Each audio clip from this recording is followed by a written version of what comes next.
Thanks for the intro, guys. Thanks for having me. My name is Patrick. I'm an associate at Toba Capital. It's a venture fund based out of California. I haven't been working in VC for that long, so a lot of what I say could be totally wrong, so don't believe everything I say. Basically, we're going to talk about how to talk to venture people and how to talk to investors. From what I understand, a lot of you guys, some of you are like later along, you have companies that have kind of already started, and some of you are still kind of figuring out what you're going to do. So I'll try to be general, if possible, and just talk about talking to investors in general, because some of this stuff might be more or less relevant for some of you. Oh, it works, cool. This is our fund. This is probably not very interesting to you guys at all, but we're a pretty young fund. We invest about $100 million a year into software startups. It's all enterprise B2B type stuff. You guys may or may not have any of you guys heard of these companies? They're not like Uber, Snapchat, but they're just, yeah, they're awesome companies, but they're not like household names. That's kind of what we like, is sort of enterprise back-offy stuff. So I guess what I'm going to talk about today is just basically some tips on how to have conversations with investors, and hopefully I can be useful to you guys. You guys can learn a couple things. The reason I'm here is, or at least gotten put in touch with the Draper guys, is because I wrote a blog post recently which covers a lot of this stuff. If you Google, it's called Surviving Your First Phone Screen with a VC Firm. That'll have more detail than what I'm talking about today. So, do they get like the slides afterwards? Like, do they get stuff? Yeah. So yeah. So there's links and stuff in here. That's like a better primary source. I'm probably going to screw this up as I try to explain it. So hopefully you guys can check that out. It also has like a list of like things to keep in mind and questions that VCs might ask you and that sort of thing. So that'd be a good thing to check out if you have some time. So I'm going to walk through kind of a typical encounter that you might have with investors or venture folks, and sort of talk about like how that will start off. So this would be especially will make the most sense if you're raising a seed round or an A round, and you're getting in contact with investors and VCs for the first time. And this is like a very typical scenario that should kind of frame what the rest of this presentation is about. So first off, you get in contact with investor, VC, whatever. There's a million ways to do that. I mean, it could be, is it Adam Draper? Is that his name? Who was just sitting here? Yeah.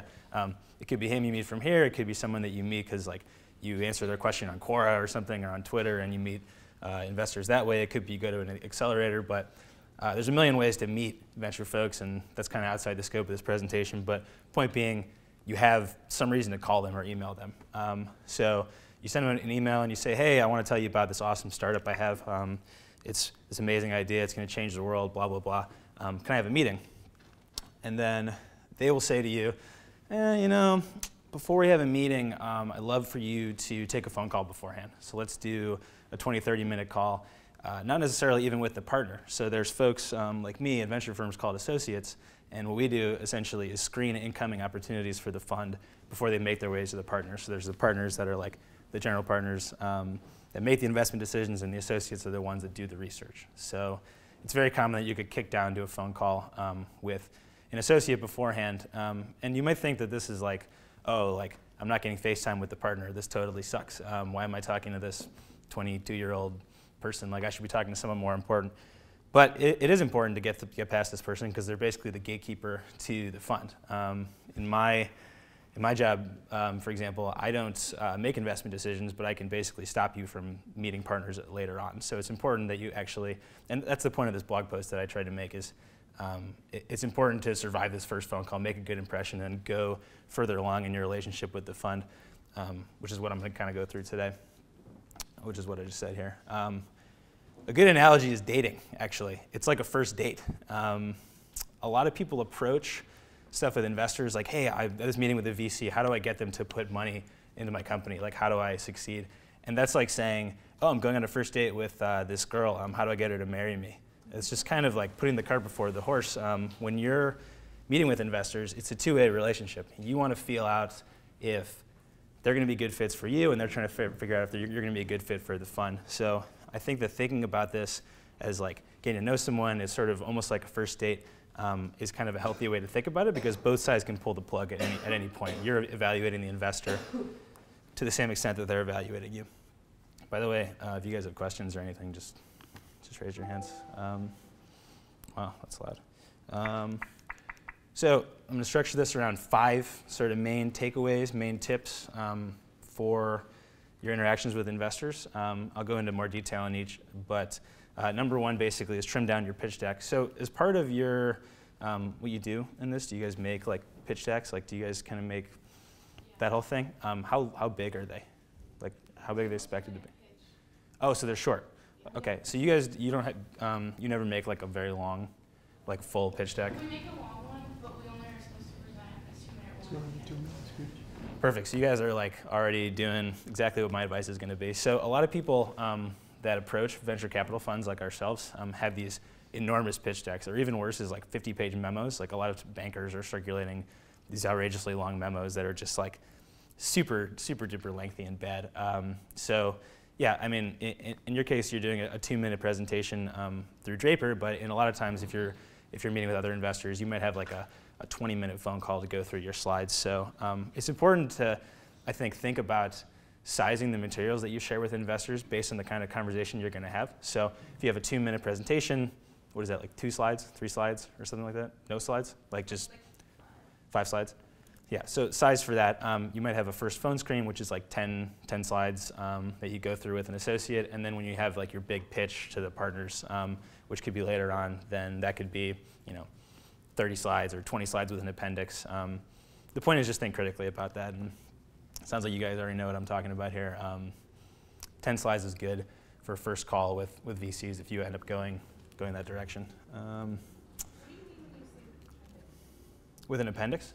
So you might have like 50 slides of material just that you've made to be as comprehensive as possible to explain all the angles on your business. You do like market analysis, competitors analysis, like this is how we're going to make money, this is like a financial analysis, all this stuff. The things that go in the body of the main presentation, like either, like we just said, 5 slides, 10 slides, are before the appendix, and everything else you just shove in the back. So you could literally have a 5-slide presentation with 50 slides in the appendix, and then those are used for answering questions. But I guess general advice is being, being concise in general is really good, not just in a pitching sense, but it just as an entrepreneurial skill.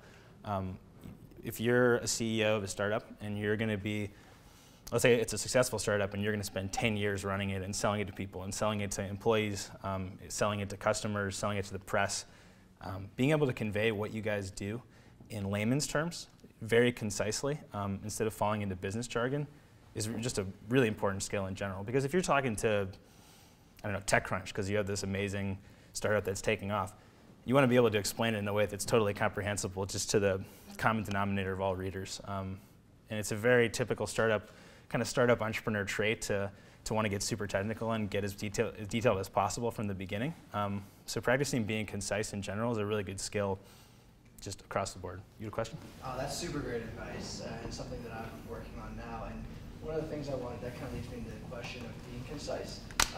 We had someone come in and talk about networking and how to get a hold of people, like the gatekeeper you're talking about, going to an associate rather than the partner.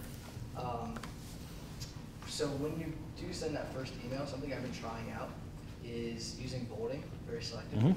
What's your opinion on that? I know it's a very specific question. But. I think it's great. If you look at any people do like Optimizely, or people that do analytics on like blog posts or tweets and things, not tweets, but you know what I mean, like content that gets passed around and gets read.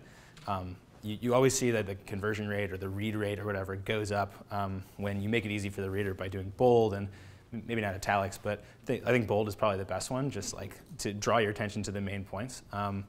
Messaging is super key in general for people that are doing startups. So if you, just like you said, if you have an introductory email, maybe it's 2 paragraphs, and you've honed down in, this is what we do, in like a 15-word sentence, and that's in bold, that's what that catches the eye first. Not only does it make it easy for the reader to understand what you're doing, but it also impresses them with your ability to communicate effectively. So I think it's good. Who gave you the advice about the bold? It was actually my roommate. Oh, yeah. Nice. Because there's a program that keeps your emails under 160 characters, or a few lines. I forget what it was, but that just gave me the idea of bolding and being able to go through a huge paper, and you can read it if you'd like to, or you can go to each bolded point and make, like, you can create your own story through it. Yeah, being concise in general is just a super important skill for any kind of presenting. Like I've tried to keep these slides concise. They could be more concise, but generally big blocks of text are just bad. No one's going to read them.